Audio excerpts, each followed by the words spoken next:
Well, we're all very excited, thrilled to have UFC veteran, the Crippler, Chris Leben, in the studio this morning. Chris just moved to San Diego. Here in town, you're here now. You're part of the 619, man. That's really cool.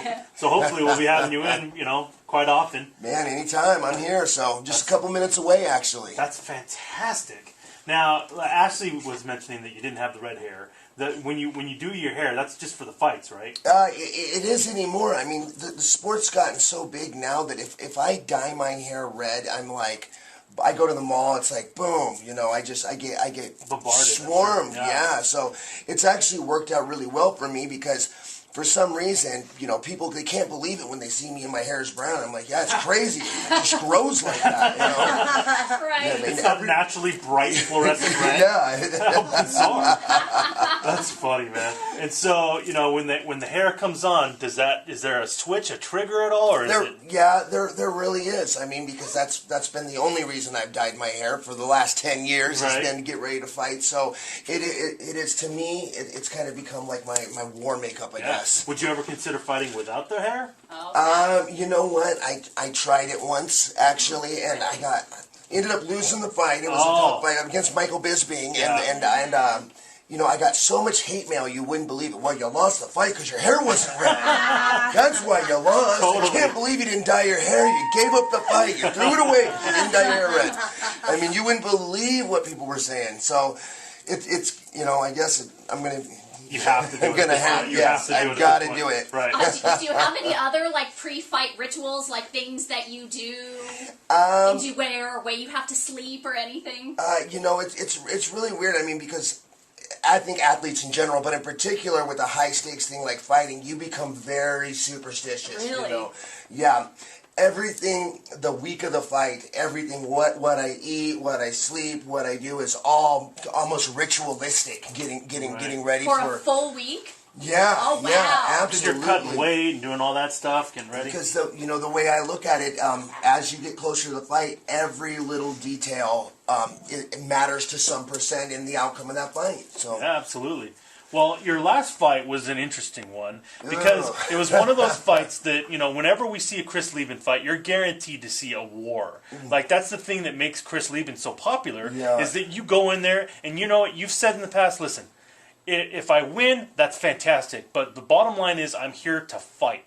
And I'm in there because I want to entertain the crowd and I want to put on a great show for everybody. Well, the last fight, it didn't seem like it was the Chris Leben that we all know and love. A couple things going on there. One, I was slated to fight Carlos Vermola, who's a little bit of a brawler. I mean, he goes forward and he slugs. And so that's who I had done my training camp for. Right. And about 10 days out from the fight, he got hurt. So my opponent got switched from a brawler that moves forward to a left-handed wrestler that trains with Craig Jackson. Oh, okay. So, I didn't really, and, coming off a little bit of ring rust, I just, hindsight's 20/20, of course. I needed to be more aggressive and really, really go out there and go after him. But it was crazy. The guy just didn't really want to fight. He didn't want to engage with you. He did not want to engage with me. As a matter of fact, I don't know who would, to be honest. Yeah, right? Unbelievable, right? Wait, he didn't want to be punched in the face by the Crippler? Weird. At the end of the fight, I knew he was winning on those takedowns, so I put my head down and I was letting him hit me, and I could hear Craig Jackson yelling, "Don't buy it, he's not hurt." Yeah. I was trying to get him to swing and open up, But hey, water under the bridge. Sure. Water under the bridge. I'm here now. With every fight, you take a lesson away from it, right? Absolutely. Every fight, no matter what, it's what did I learn? What worked? What didn't work? What needs improvement? Right. And for me, that's part of being a martial artist. Where I'm not just a fighter. I'm not just an athlete. I'm really looking to grow and progress my skills, and that evolution is really what mixed martial arts is all about, and being a martial artist is all about. So absolutely, there was a lot that I could talk about what I learned from that fight. Really don't want to, but I could tell you, I definitely made some mistakes. Yeah, well, let's look forward. Then your next That's opponent, it. they Yes, have sir. you slated fighting Andrew Craig, Yes. who is a very interesting opponent for you because he's not a household name. He's not a guy that a lot of people know about. But I'm a big UFC fan. I've been following this guy. I think he's a really good fighter, and he's one of these guys that he's good at everything. So you really have to train for everything with this kind of guy. And that's it. That's the thing. There are no easy fights anymore. There are so many tough guys in the UFC. And I know that. And it's kind of hard when you get a guy like Andrew Craig because you know what? His skill level's where it needs to be. And he's young and he's hungry. Yeah. And he sees that I get to fight a veteran, a big name like Chris Leben. I can make a name for myself by beating you. He's following me on Twitter. He's watching my every move. Oh. Wow. Yeah, so I'm paying attention to that. Trust me. Yeah. Andrew Craig, I'm watching you, watching me. I know what's going on. Yeah. I like that. You know what I'm That's good. saying? Yeah, for sure. So it's we're starting to get closer.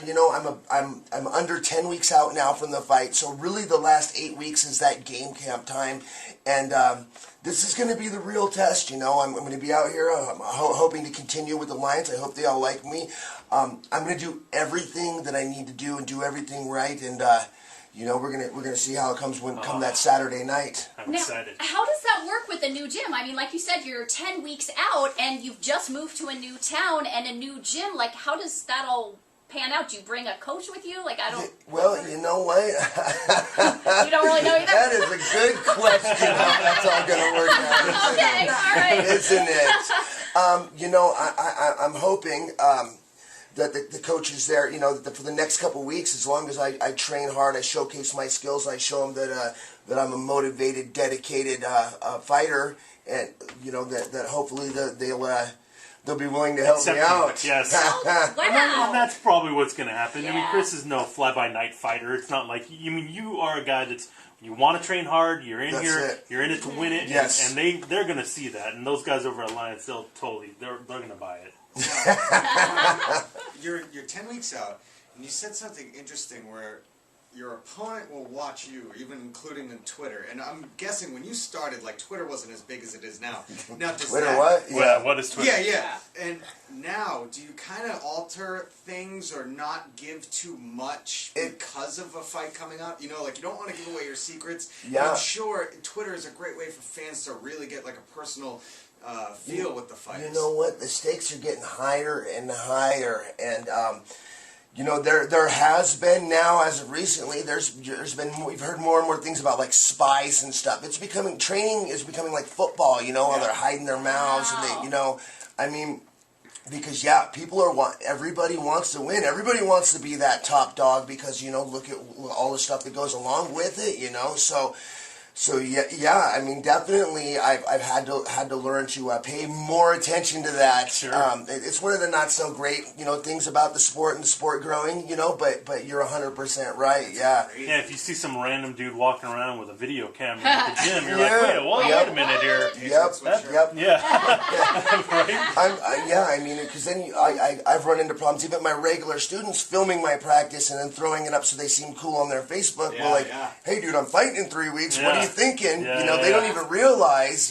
But it's so crazy because with that, years ago, that wasn't even a thought. But no. now everything is socially power of the internet, man. Sure, man. Yeah, it's out there. That's big time. Well, Chris, I'm so stoked you're in town, man. Thanks. Thank you guys. Yeah, Thanks for having absolutely. me. Anytime you want to come in, we'd love to have you. And before the fight, let's talk again. Yes, It's going to be huge. for Right sure. on. There you go. Chris Leben in San Diego and going to be representing the 619. I love that. That's Yes. awesome.